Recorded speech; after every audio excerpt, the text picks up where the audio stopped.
오늘 목사님께서 봉독하신 느헤미야 4장 4절에서 9절 말씀, 느헤미야의 기도, 이러한 제목으로 은혜를 나누도록 하겠습니다. 저는 기도할 때 가끔 생각나는 이야기가 있습니다.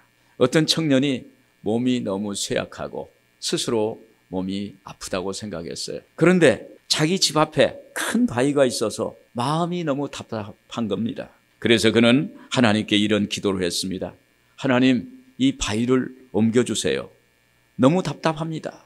어느 날 그 청년에게 하나님의 음성이 들렸는데 이 바위를 매일 밀어라. 그러면 된다. 이런 음성을 들었어요. 그래서 날마다 바위를 앞으로 밀었지만 큰 바위는 꿈쩍도 하지 않았습니다. 그때 그의 마음이 답답함을 느꼈습니다. 다시 하나님께 기도했습니다. 하나님, 제가 열심히 있는 힘을 다해 바위를 밀었습니다. 그런데 바위는 그 자리에 있습니다. 그때 하나님이 이렇게 말합니다. 애야, 거울 앞에 서봐라. 그가 거울 앞에 서보니 자기 몸이 놀랍게 변화됐어요. 근육질의 건강한 청년의 모습으로 서 있는 것입니다. 여러분, 이와 같이 하나님께 드리는 기도는 내 눈앞에 있는 문제 해결보다도 더 근본적인 문제를 해결해 주시는 하나님이시라는 것입니다. 오늘 이런 하나님이 여러분들과 함께 하기를 바랍니다. 오늘 본 말씀은 BC 445년 바사, 오늘날로 말하면 페르시아라고 이렇게 말을 합니다. 바사 제국의 술관으로 있던 느헤미야가 고국으로 귀환했습니다. 이스라엘 총독으로 와서 불에 타서 사라진 예루살렘 성벽을 재건했다는 이야기입니다. 그 과정에서 외부의 공격과 내부의 반란 때문에 느헤미야의 예루살렘 성벽 재건의 계획이 수포로 돌아갈 위기에 있습니다. 그때 느헤미야는 대적하는 그 사람들을 바라보지 않고 오직 하나님만 바라보고 기도하면서 나갔습니다. 그랬더니 52일 만에 기적적으로 예루살렘 성벽을 재건하는 역사가 일어났던 것입니다. 여러분, 하나님께 드리는 기도는 여러 형태가 있습니다. 오늘은 느헤미야가 하나님께 드렸던 기도에 대해서 묵상하는 시간이 되겠습니다. 먼저 느헤미야의 기도는 하나님께 자기의 마음을 드리는 기도였습니다. 4절에 보시면 우리 하나님이여 들으시옵소서. 우리가 업신여김을 당하나이다. 원하건대 그들이 욕하는 것을 자기의 머리로 돌리사 노략거리가 되어 이방에 사로잡히게 하시고. 당시 느헤미야가 고국으로 3차 귀환했을 때 이스라엘 총독으로서 제일 먼저 그가 한 것은 예루살렘 성벽, 폐허된 그 성벽을 보고 눈으로 확인하고 방백들과 제사장들과 귀족들과 백성들과 힘을 합해서 기발한 조직력을 동원해서 이스라엘 성벽을 재건하기 시작했습니다. 그때 성벽 재건을 방해하는 세력이 나타났어요. 여러분, 우리가 무슨 일을 하려면 방해하는 것이 있어요. 그런데 여기 방해하는 세력이 나타났는데 그들은 사마리아 총독 산발랏, 암몬 사람 도비야, 아라비아 사람 게셈 등이었습니다. 그들은 온갖 방법을 동원해서 예루살렘 성벽을 재건을 방해했습니다. 왜 그랬을까요? 그들은 이스라엘이 예루살렘 성벽을 쌓으면 강대국이 될 것이라고 생각을 했습니다. 그래서 그걸 막아야 했습니다. 그리고 더 나아가서는 성벽을 재건하는 느헤미야를 죽이려고까지 한 것입니다. 이를 알게 된 느헤미야는 어떻게 대응했을까요? 느헤미야는 이것이 영적 전쟁이라고 생각했습니다. 먼저 느헤미야는 하나님께 영적 분별력을 달라고 기도했을 것입니다. 하나님, 저에게 영적인 분별력을 주세요. 영안을 열어주세요. 다른 사람 같았으면 바사 왕으로부터 정식 임명받은 총독이므로 그들을 징벌하고 고발하고 처벌할 수가 있습니다.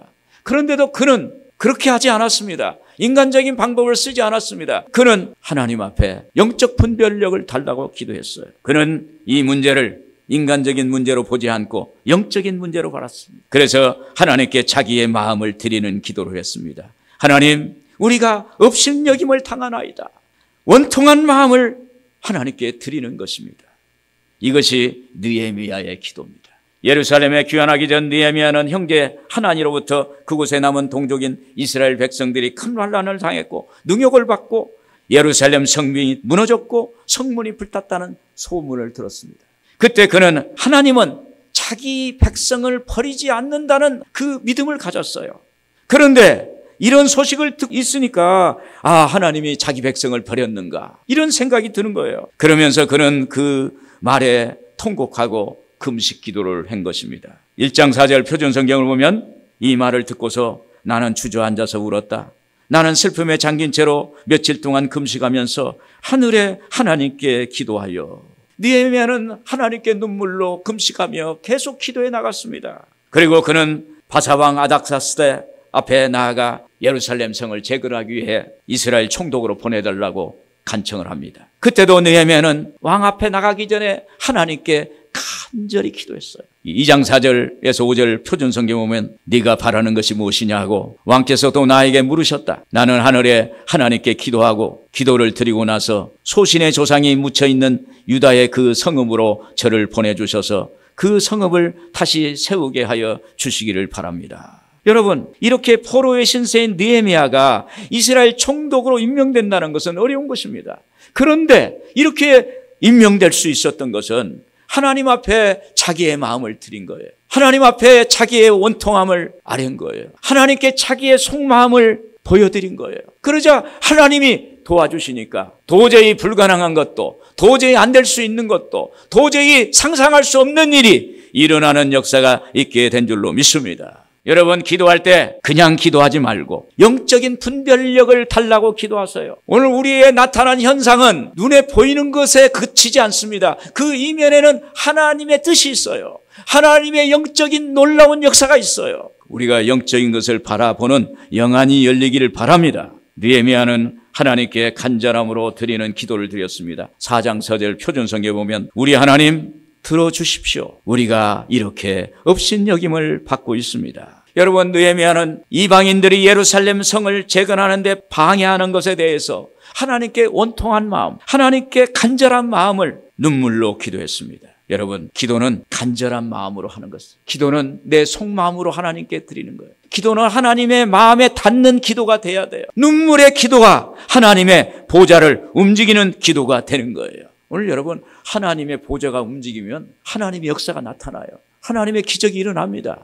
하나님의 응답이 나타납니다. 사무엘상서 1장에 보면 한나가 아들이 없어서 온통한 마음으로 하나님께 기도합니다. 얼마나 기도했는지, 얼마나 간절히 하나님께 부르짖었는지 입술만 움직이고 음성이 들리지 않는 것입니다.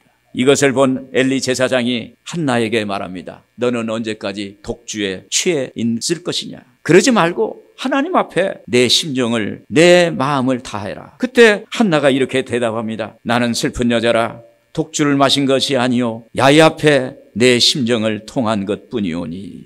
이렇게 말합니다. 하나님 앞에 내 심정을 통한 것이다. 오늘 기도는 하나님께 심정을 통하는 거예요. 이때 엘리 제사장이 한나에게 말합니다. 내가 기도하여 구한 것을 허락하기를 원하노라. 할렐루야. 하나님이 엘리 제사장을 통해서 응답을 주시는 거예요. 그 이후로 한나가 집에 가서 자녀를 낳게 된 거예요. 그 자녀가 사무엘이라는 것입니다.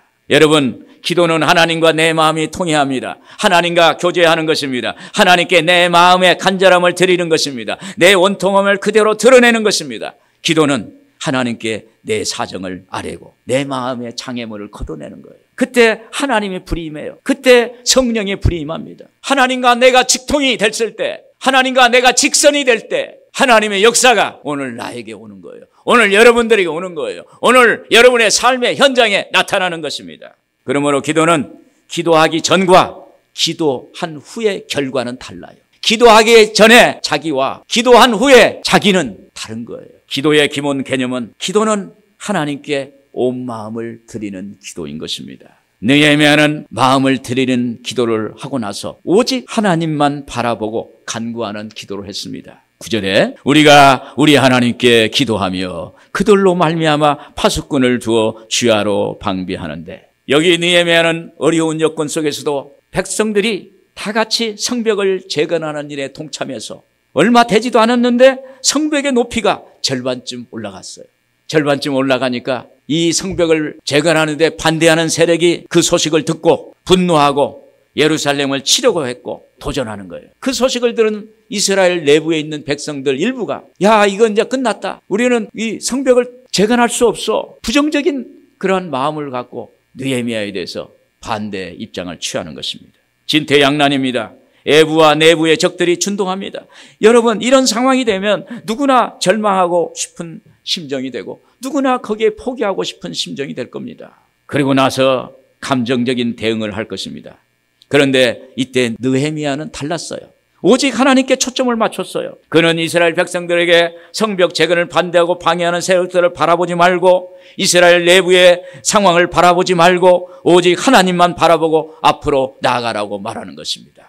그는 한 손엔 기도의 손이, 다른 한 손은 칼과 창과 활을 가지고 성벽을 지키도록 말합니다. 우리가 우리 하나님께 기도하며 그들로 말미암아 파수꾼을 두어 주야로 방비하는데, 우리가 이런 위기의 상황에서 하나님만 바라보고 오직 하나님께 기도한다는 것은 자기가 만난 하나님, 자기가 기억하고 있는 하나님, 지극히 크시고 높으신 그 하나님, 그 하나님께 기도하는 것입니다. 오늘 본문의 14절에 보면 내가 돌아본 후에 일어나서 귀족들과 민장들과 남은 백성에게 말하기를 너희는 그들을 두려워하지 말고 지극히 크시고 두려우신 주를 기억하고 너희 형제와 자녀와 아내와 집을 위하여 싸우라 하였느니라.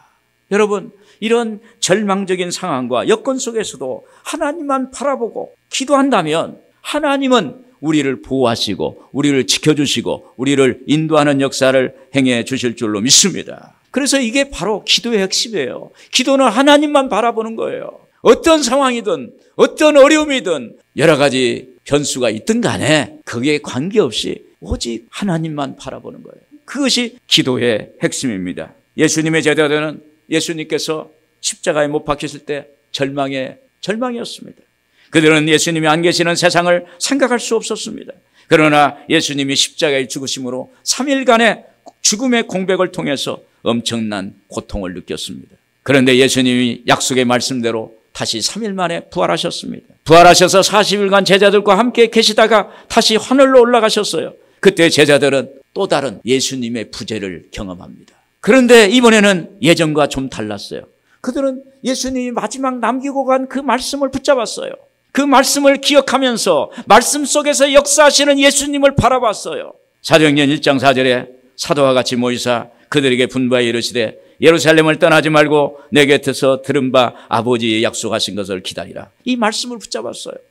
사도행전 1장 8절에 오직 성령이 너희에게 마시면 너희가 권능을 받고 예루살렘과 온 유대와 사마리아 땅끝까지 이르러 내 증인이 되리라. 이 말씀을 붙잡았어요. 여러분, 말씀은 예수님이에요. 그 말씀 속에서 역사하시는 예수님을 바라봤어요. 말씀 안에 예수님이 계세요. 말씀이 예수님이에요. 내가 너희에게 이르는 말은 영이요 생명이라.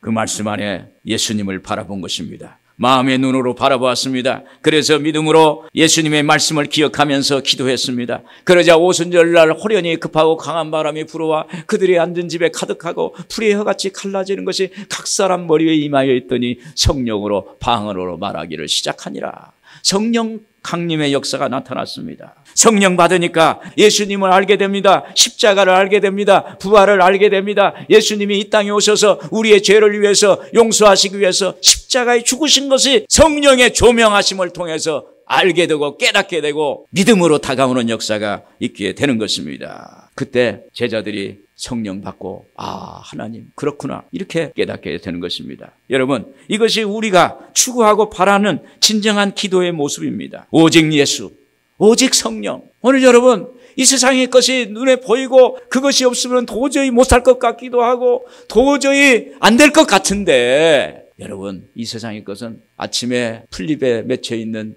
이슬과 같은 거예요. 잠시 잠깐이면 사라집니다. 저도 엊그저께 30대 프레시맨이라고 이렇게 그랬어요. 그런데 벌써 지나보니까 머리가 빠지고 이 정도가 된 거예요. 근데 지금 지나보면 순식간에 지나간 것 같아요. 그런데 제가 25살에 예수를 믿었는데 그 예수님 붙잡고 오늘날 여기까지 오니까 주님이 나에게 엄청난 축복을 주셨어요.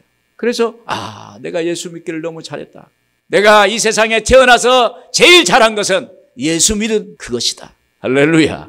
예수 믿으면 인생이 달라져요. 삶이 달라져요. 삶의 내용이 달라져요. 인생의 가치관이 달라져요. 살아가는 목표가 다릅니다. 하나님이 그 사람을 통해서 하나님의 뜻을 이루세요. 그래서 여러분, 오늘 우리가 진정한 기도, 예수 그리스도를 바라보고 하나님을 바라보고 기도하는 것입니다. 하나님을 바라볼 때 마태복음 6장 33절에 그랬습니다. 먼저 그의 나라와 그의 일을 구하라. 그리하면 이 모든 것을 너희에게 더하시리라. 사랑하는 여러분, 기도에서 응답받고 나서 주님을 잃어버리면 아무 소용이 없습니다. 기도에서 치료의 기적을 체험했는데 내 안에 예수 그리스도가 안 계신다면 아무 소용이 없어요.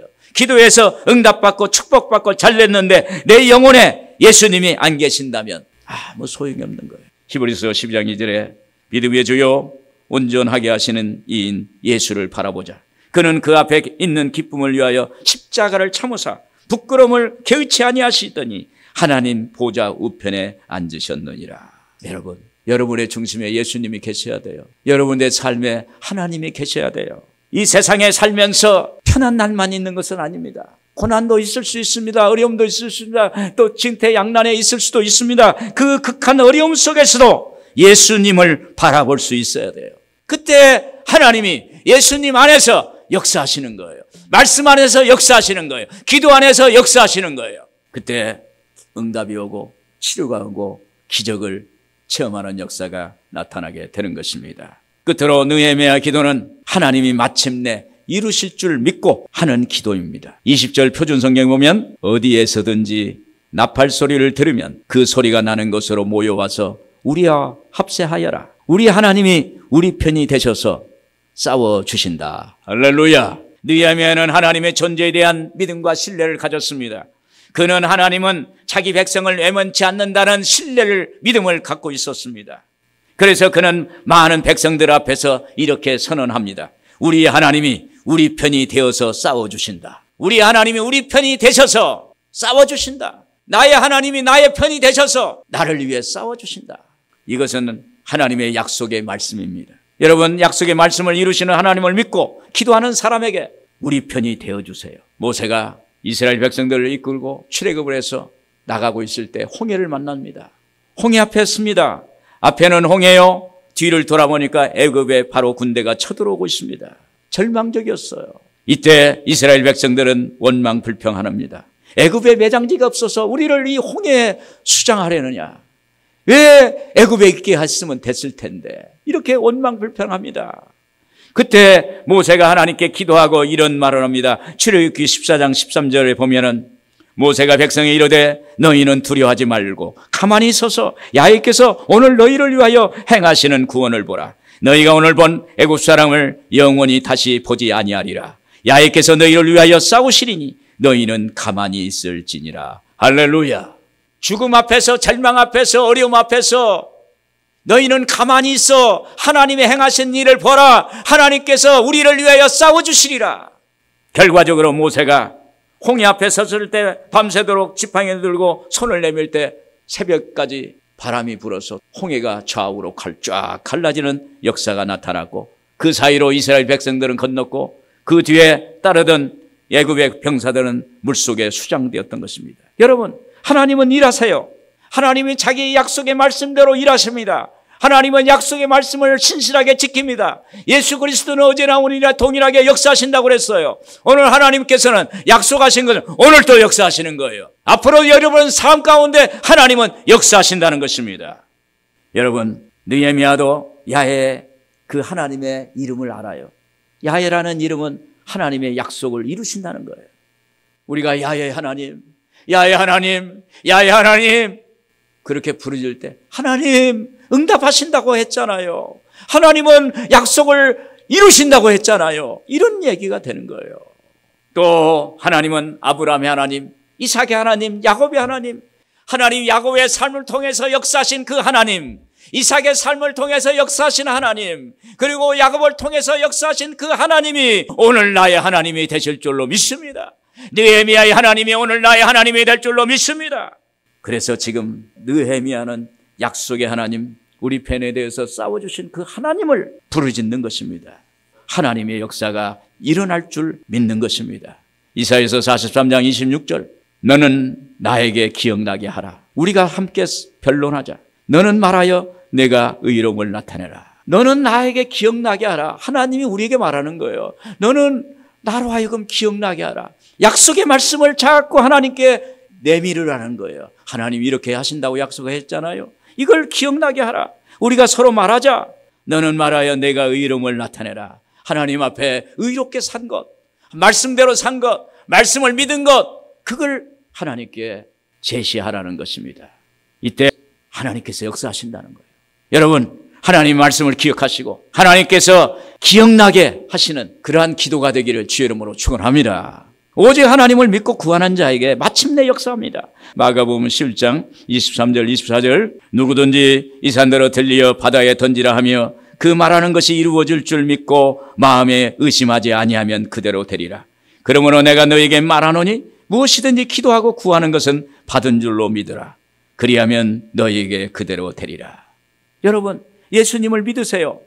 그것은 나를 위해서 구원하시기 위해서 낮고 낮은 이 땅에 오셔서 그리고 십자가에 매달리시고 십자가에서 못 박혀 주시고 사흘 만에 부활하셔서 이 예수님께서 우리의 죄값을 담당하셨다는 거예요. 우리의 모든 죄를 용서의 은혜를 베푸시기 위해서 우리 주님이 이 땅에 오셨고 또 오늘 우리에게 성령을 주심을 통해서 오늘 예수 그리스도의 그 은혜가 우리 안에 있게 만들어 주신 것입니다. 그래서 성경에 히브리서 11장 1절에 그랬습니다. 믿음은 바라는 것들의 실상이요 보지 못하는 것들의 증거니라. 믿음은 없는 것을 있는 것 같이 바라보는 거예요. 그리고 이것이 이루어질 줄로 믿는 것입니다. 오늘 그 믿음 가져요. 아브라함을 왜 믿음의 사람이라고 그랬습니까? 사라가 나이 90세에 아들을 낳는다는 거 있을 수 없는 거예요. 과학적으로 안 되는 거예요. 우리 경험적으로도 안 되는 것입니다. 그러나 믿음으로 하나님의 약속을 믿고 가니까 나이 90세 이삭을 낳는 그러한 축복을 받게 된 것입니다. 오늘 여러분 믿음입니다. 약속의 말씀을 믿으세요. 믿고 기도하는 거예요. 이루어질 줄로 믿습니다. 그러면 하나님이 되는 것입니다. 내 안에 거하라는 책에서 읽은 내용인데 믿음에 관한 이야기입니다. 저자가 잘 아는 서울의 유명한 교회 담임 목사님의 사모님이 암에 걸렸어요. 그 사모님이 진단을 받고 그래서 간절한 마음으로 기도했답니다. 그런데 기도하면서 수술과 항암 치료를 받지 않기로 마음에 결단을 했어요. 대신 하나님께 감사하며 즐겁게 살기로 결단을 했습니다. 그분이 이렇게 할 수 있었던 것은 주님께서 그런 믿음과 마음을 분명히 주셨기 때문에 응답을 주신 거예요. 여러분, 오해하면 안 돼요. 자기가 마음속에 자기 확신을 가지고 야, 나는 할 수 있어 해가지고 수술도 않고 치료도 안 받고 그러면 아주 어렵게 되는 거예요. 그런 사례를 제가 많이 봤어요. 분명히 하나님께서 나에게 개인적으로 강력하게 하나님 말씀을 통해서 정확하게 말씀한 건 그 이루어지는 거예요. 아마 이 사모님이 그걸 받았어요. 그리고 나서 하나님께 수술 대신 감사하며 즐겁게 살기로 결단을 했습니다. 그분이 이렇게 할 수 있었던 것은 그 믿음이 있어요. 죽으면 죽으리라. 여러분, 죽으면 죽으리라 하면 살아요. 할렐루야. 하나님께 기도해서 나는 죽어도 좋다. 그렇게 믿음 가지고 달려들면 하나님이 역사하세요. 제 생각엔 오직 예수님, 오직 성령님을 믿습니다.